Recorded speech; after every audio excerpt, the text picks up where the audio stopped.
이제 아예 워크플로우 자체가 바뀌었어요. 전체 프로세스에 피그마가 들어오지 않아요. AI가 아직 이건 못하잖아. 아직은 사람이 더 낫지. 이런 것들에 대한 얘기를 많이 듣는데 저는 사실 그거에 대해서 그렇게 동의하진 않아요. 어떤 게 어떤 것보다 더 이뻐 보이는지, 더 기능적인지, 자기 의견을 더 소리내서 말할 수 있는 시대가 지금 오고 있단 말이에요. 정말로 바이브 코딩 시대가 왔구나. 큰 희열이 느껴졌죠.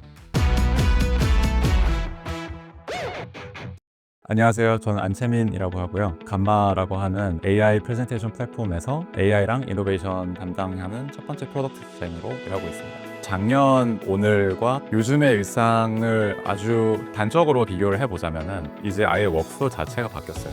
예전에는 엔지니어, PM 그리고 디자이너 다른 역할들 간의 경계가 굉장히 분명했다면 지금은 사실 누구든지 디자인을 할 수가 있고 그런 경계들이 조금 희미해지고 있다는 것. 정말 전통적으로 그런 역할을 가져갔던 사람들이 어떤 식으로 자기의 역할을 넓혀나가고 다른 사람들과 어떻게 협업을 해가고 그런 것들이 조금 재밌는 부분인 것 같아요 요즘.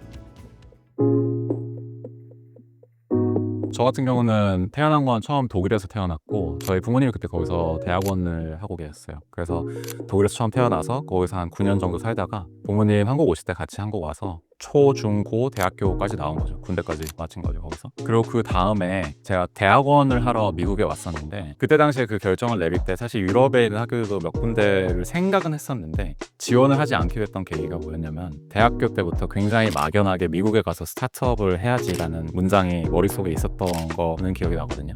내가 지금 매일매일 쓰고 있는 이런 많은 툴들, 이런 프로덕트들 거의 다 실리콘밸리에서 만들어졌고 스타트업을 거기서 크게 할 생각이면 그래도 거기로 가야 되지 않느냐 이런 생각이 가장 컸죠. 그래서 처음에 IIT Institute of Design이라고 하는 시카고에 있는 디자인 학교에 가서 한 2년 정도 일을 하다가 바로 뉴욕으로 뉴욕 디자이너의 삶을 시작을 했죠. 근데 그때 조인했던 회사가 BCG 디지털 벤처스 그 회사예요. 간단하게 말을 하면은 BCG의 클라이언트들을 투자자로 삼아서 클라이언트들을 위한 스타트업들을 만들어주는 거죠. 그래서 거기서 한 2년 조금 넘게 3개 정도 스타트업을 만들면서 경험을 좀 쌓아서 마지막으로 만들었던 그 스타트업의 파운딩 디자이너로 들어가게 된 거죠. 그 회사가 모네타 헬스라는 스타트업인데 CEO랑 정말 리더십만 있었고 저는 디자인 리드로 조인을 했었어요. 그래서 모네타 헬스에서 있을 때는 디자인이라고 했을 때 전통적인 그래픽 유저 인터페이스 뿐만이 아니라 보이스도 디자인을 했었으니까 좀 다양한 분야의 디자인을 많이 해볼 수 있었죠. 근데 그렇게 하다가 코로나가 터졌고 부득이하게 저희는 프로덕트를 피벗하는 선택을 했고 그러면 나는 여기에 계속 있을 것인가 아니면은 다른 걸 해볼 것인가 이런 고민이 있었고 그 고민을 또 많이 하는 시간들이 지나고 한 1년 정도 있다가 스키퍼라고 하는 AI 프로덕티비티 앱의 코파운더로 조인을 하게 됐죠. 제가 이제 모네타, BCG 그리고 스키퍼를 거쳐가면서 한 3, 4년 동안 디자인을 해야 되냐 말아야 되냐 이런 고민을 좀 많이 하던 시기가 있었어요. 모네타에서 피벗하고 나오는 과정이나 BCG에 있었던 과정이나 진짜 쉽지 않았거든요. 이게 다 조금 저한테 좀 솔직하게 너 이거 계속 할래? 이런 고민을 좀 많이 하게 되는 시기였고 이거 안 할래에 가까워지고 있던 차에 그래도 한국에 한 1년에 한두 번씩은 들어가니까 한국 부모님 댁에 가면은 제 얼굴에 딱 근심 걱정이 딱 이렇게 써 있었나 봐요. 저희 아버지께서 보통 그런 말씀을 진짜 잘 안 하시는데 저 이렇게 불러가지고 채민아 세상에 성공의 모양이라는 게 딱 하나만 정해져 있는 게 아니다. 세상의 성공의 모양, 형태가 굉장히 다양하게 있고 사람마다 다 다른 자기만의 모양이 있다. 네가 스스로 방향을 잡고 모양을 갖고 나가야 된다. 이런 말씀을 해주셨는데 약간 당신의 커리어 그런 모험에서 나온 조언이 적겠죠. 근데 그게 저한테는 가슴 깊이 엄청 와닿았어요. 그래서 한 번 더 좀 다잡게 되는 계기가 됐죠. 그 이후에는 두 가지를 가지고 내가 갈 곳을 정해야겠다 이런 생각을 했고 첫 번째 같은 경우는 팀의 미션이 내 가슴속 깊이 와닿아야 된다는 거였고 두 번째는 내가 이 사람들이랑 일할 때 정말 재밌게 일할 수 있어야 되겠다. 하루 종일 그냥 토론하고 치고받고 해도 그래도 재밌게 일을 하고 재밌게 빌딩할 수 있는 사람들이면 좋겠다 이런 생각이 들었고 결과적으로 감마가 그중에 가장 그 리스트에 가장 위에 남아있는 회사가 돼서 감마를 조인하게 됐죠. 감마는 AI를 이용해서 더 쉽게 더 빠르게 고퀄리티의 프레젠테이션을 만들어주는 그런 서비스를 제공을 하고 있고요. 지금 현재 전 세계에서 7천만 명 이상의 유저들이 사용하고 있는 AI 기반의 프레젠테이션 툴이라고 보시면 되겠습니다. 저 같은 경우는 이제 작년 6월에 감마를 조인을 했는데 첫인상은 지루하지 않은 사람들이 모였구나. 미션, 비전, 밸류 이런 식으로 보통 회사마다 정해놓는데 제가 가장 재밌어하는 밸류가 Don't be boring이에요. 첫 번째로 지루한 사람이 되지도 말고 두 번째로 네가 만드는 프로덕트 익스피리언스도 지루한 걸 만들지 말아라. 그 온사이트 인터뷰, 그러니까 인터뷰 프로세스에서 가장 마지막 단계였어요. 샌프란시스코 감마 본사에 와서 인터뷰를 하고 거의 뭐 한 열 몇 명 넘는 사람들을 만나서 한 6시간, 7시간 동안 뭐 점심도 같이 먹고 이런저런 얘기도 하고 프레젠테이션도 하고 디자인 엑서사이즈 있으면 이것도 하고 같이 하면서 보통은 그거가 끝나면 진이 다 빠져요, 사람이. 근데 이제 마지막에 그랜트가 저를 이제 밖으로 데려다 주면서 대화를 하는데 너무 신이 나는 거예요. 이게 오히려 힘이 조금 솟는다고 해야 되나? 그런 느낌을 받았어요. 그게 두 가지 때문이었는데 하나는 사람들이 너무 재밌고 두 번째는 미션 자체가 너무 흥미롭고 신나는 거예요. 딱 들어봤을 때. 왜냐하면 저는 전에 프레젠테이션을 정말 많이 만드는 회사들에 있었거든요. 그래서 정말 좀 특이한 경험이라고 생각을 하면서 공항으로 왔을 때 이제 공항에서 전화가 왔죠. 같이 함께 하자고. 제가 작년에 일을 시작했는데 들어와서 일을 처음 시작을 하니까 느껴졌던 게 이래서 잘 됐구나라는 게 좀 굉장히 많이 느껴졌어요. 왜냐하면은 누가 하나 프로젝트를 진행하는 데 있어서 굉장히 많은 자유도가 주어져요. 저희가 디자이너가 굉장히 많고 PM이 좀 적은 회사였어요. 작년만 해도. 디자이너가 어떤 회사를 맡으면은 그거에 대한 어느 정도의 결정권이 많이 주어지는 상태였고 그래서 그런 부분에 있어서 디자이너들이 자기 결정을 빨리빨리 내릴 수가 있고 어떤 아이디어가 정말 좋은 게 공유가 되면은 다음 주나 다다음 주에 프로젝트화가 되기도 하고 그런 걸 보면서 정말 추진력이 대단한 그리고 그런 걸 가능하게 하는 문화가 여기 있구나라는 걸 사실 완벽하게 다 정립이 되어 있는 상태는 아니에요. 프로젝트들을 하나하나 들여다보면은 엄청나게 메시하고 동의하지 않는 부분들도 많이 있을 수 있고 그래도 그렇게 빨리 움직일 수 있는 원동력은 우리는 아이디어가 있는 사람들이 특정한 목표를 이루게 도와준다 이런 미션에 대한 공통 분모가 있고 거기에 대한 이해가 있고 그걸 바탕으로 동의하지 않는 어떤 방향으로 프로젝트가 향하고 있다고 하더라도 가설들을 입증하거나 크로스아웃 하거나 그 방향을 fully commit을 하는 거예요. 이런 절차 자체가 엄청나게 빨리 일어나요. 그게 저한테는 더 충격적이었던 게 제가 그 전에 있었던 더 많은 초기 스타트업들 2-3명씩 있는 그런 집단들보다도 빨리 움직일 수 있다는 거에서 충격을 받았죠. 굉장히 능동적으로 이 회사 팀원들이 어떻게 하면 내가 원래 하던 일들을 더 빠르게 더 잘 할 수 있을까에 대한 고민들을 항상 하고 그걸 통해서 뭐 스킬도 공유하고 이렇게 하는 거거든요. 그래서 좀 자체적으로 굉장히 능동적으로 이거 배우려고 하는 그런 움직임이 있어요. 회사가 지금 거의 한 80명 정도 돼가는데 거기에 거의 모든 개개인들이 다 굉장히 AI에 대한 호기심이 많고 어떻게 하면은 내가 지금 하는 일들을 더 빠르고 효율적으로 더 잘할 수 있을까에 대한 걸 끊임없이 연구를 하는 것 같아요.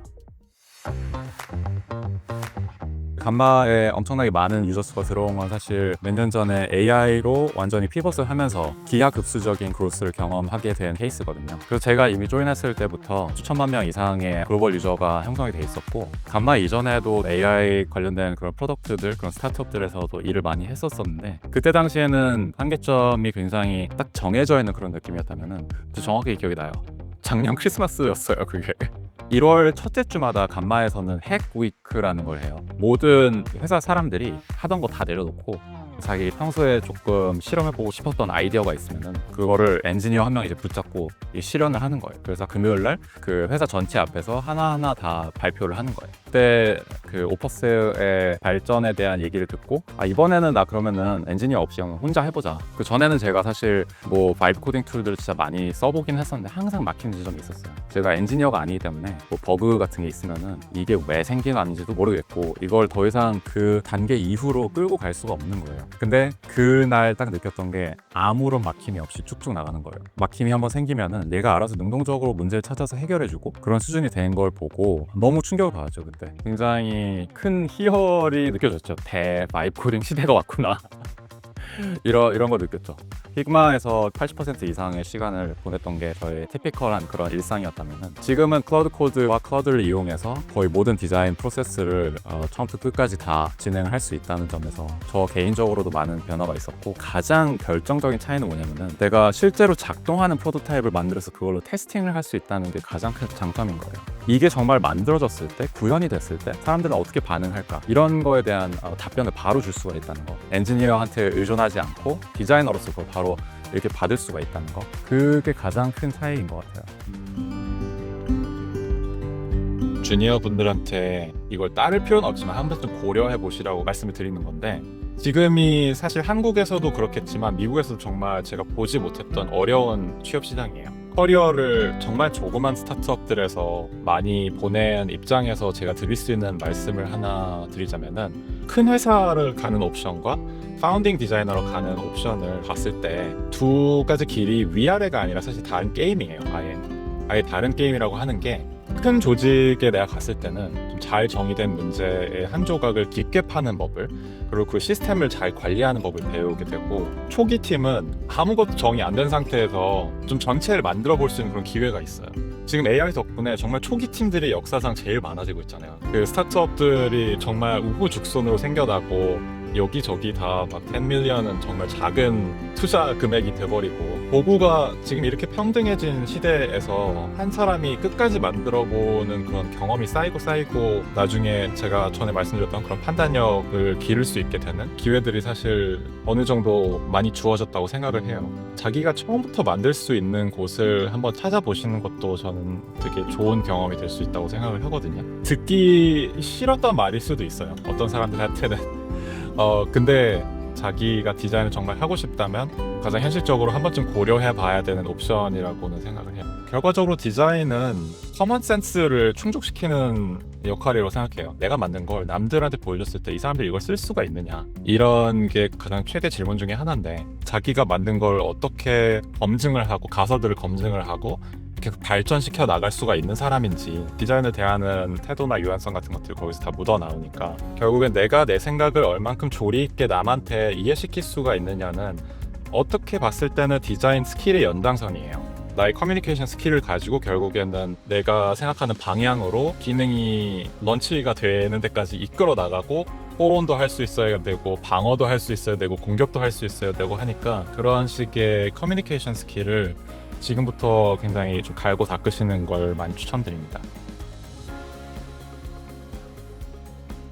한국에서 지금 해외로 나와서 디자인을 하고 싶으신 분들은 사실 막연하게 진입 장벽이 높고 이렇게 생각하실 수 있지만, 불가능한 건 절대 아니에요. 제가 해외로 나와서 봤을 때도 한국 분들이 디자인을 정말 너무 잘하시는데 자기의 자존감이 낮으신 분들 굉장히 많이 보거든요. 꼭 드리고 싶은 말씀은, 자신감이 좀 과할 정도로 많은 사람이 되면 손해보는 게 좀 적어져요, 삶에서.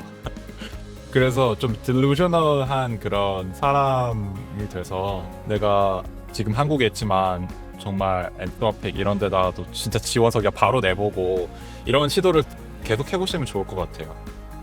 지금 AI 파도가 한번 확 치고 지나갔진 않았죠. 치고 있는 중이죠, 저희를. 프로덕트가 어떤 식으로 작동을 해야 되는지, 어떤 경험을 의도해야 되는지, 어떤 경험을 설계를 해줘야 되는지, 아니면 어떻게 생겨야 되는지 초기 단계인 상태잖아요. 감마에서 이제 그런 일들을 하기 시작했는데, 이거 더 할 수 있는데, 이거 더 나아질 수 있는데, 이런 것들이 감마뿐만이 아니라 제가 쓰고 있는 툴 모두에서 조금씩 보여요. 웬만하면 최전선에서 모양새를 잡아갈 수 있는 그런 사람 중에 하나가 되고 싶어요.